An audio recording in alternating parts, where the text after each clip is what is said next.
Okay, so today I am frying me some drumsticks. I got my flour right there. So what I did was I smothered my drumsticks in mustard, and then I added my seasoning, the seasoning that I have right there. So next, I'm going to add this to that.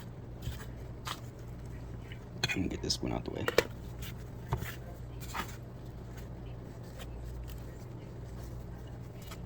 Once I do this, I'm going to place it aside, and then I'm going to let it sit for 10 minutes and do the same thing all over again with the next.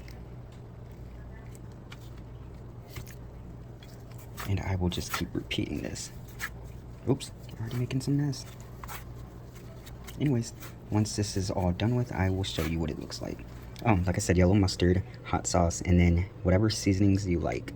I used garlic, salt, paprika, Mrs. Dash, and yeah. I will see y'all here in a few. Got my chicken going.